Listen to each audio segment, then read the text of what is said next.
अस्सलाम वालेकुम दोस्तों, अज असी साल 1976 40 नंबर ते जुमा 4 जून ਨੂੰ ਰਿਲੀਜ਼ ਕੀਤੀ ਗਈ ਫਿਲਮ ਸੋਨੀ ਮਹਿਵਾਲ ਦੀਆਂ ਅਦਾਕਾਰਾਂ ਤੇ ਕਿਰਦਾਰਾਂ ਦੇ ਮੁਤਲਕ ਕੁਝ ਗੱਲਾਂ ਕਰਾਂਗੇ।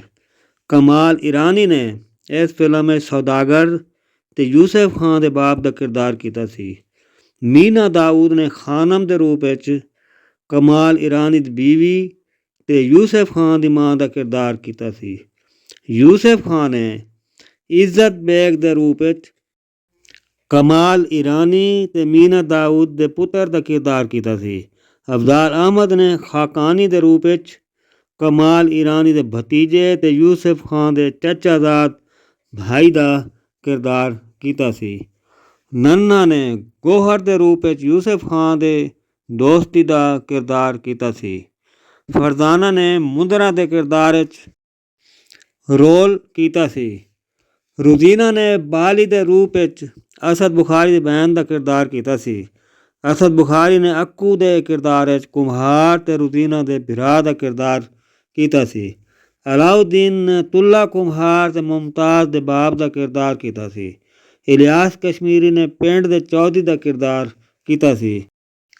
ਫਿਲਮ ਦੀ ਕਹਾਣੀ ਲੋਕ ਦਾਸਤਾਨ ਨੂੰ ਸਾਹਮਣੇ ਰੱਖ ਕੇ ਲਿਖੀ ਗਈ ਹੈ, ਜਿਹਦੇ 'ਚ ਦੋ ਪਿਆਰ ਕਰਨ ਵਾਲਿਆਂ ਨੂੰ ਉਹਨਾਂ ਦਾ ਪਿਆਰ ਵਿਖਾਇਆ ਜਾਂਦਾ ਹੈ।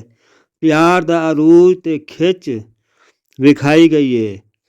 ਮੁਮਤਾਜ਼ ਨੂੰ ਸੋਨੀ ਦੇ ਕਿਰਦਾਰ ਵਿੱਚ ਵਿਖਾਇਆ ਗਿਆ ਹੈ।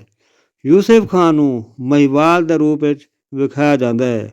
ਉਹਨਾਂ ਦੋਵਾਂ ਦੇ ਪਿਆਰ ਤੇ ਮੁਹੱਬਤ ਦਾ ਐਂਟ ਦਰਿਆ ਚਨਾਬ ਦੇ ਪਾਣੀ ਵਿੱਚ ਜਾ ਕੇ ਹੁੰਦਾ ਹੈ। ਇਸ ਫਿਲਮ ਵਿੱਚ ਕੁੱਲ 9 ਗਾਣੇ ਰੱਖੇ ਗਏ ਸੀ।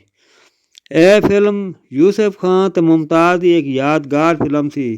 ਇਸ ਫਿਲਮ ਦੀ ਮੁਕੰਮਲ ਮਾਲੂਮਾਤ ਨੂੰ ਜਾਣਨ ਲਈ ਤੁਸੀਂ ਆਪਣੇ ਚੈਨਲ ਵੈਲਕਮ ਸਟੂਡੀਓ 'ਤੇ ਜਾਓ, ਫੋਲੋ ਕਰੋ। ਤੁਹਾਨੂੰ ਉਸ ਚੈਨਲ 'ਤੇ ਹਰ ਫਿਲਮ ਦੀ ਮੁਕੰਮਲ ਮਾਲੂਮਾਤ ਗਾਣਿਆਂ ਦੇ ਨਾਲ ਮਿਲੇਗੀ।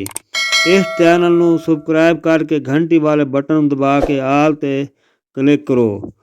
ਦੋਸਤੋ, ਇਹ ਸੀ ਫਿਲਮ ਸੋਨੀ ਮਹਿਵਾਲ ਦੇ ਕਿਰਦਾਰ ਤੇ ਅਦਾਕਾਰਾਂ ਮੁਤਾਬਕ ਕੁਝ ਮਾਲੂਮਾਤ।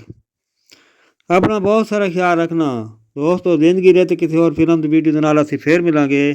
ਮਾਰ ਮੁਨੀ ਨੂੰ ਇਜਾਜ਼ਤ ਦਿਓ। ਅੱਲਾ ਹਾਫਿਜ਼।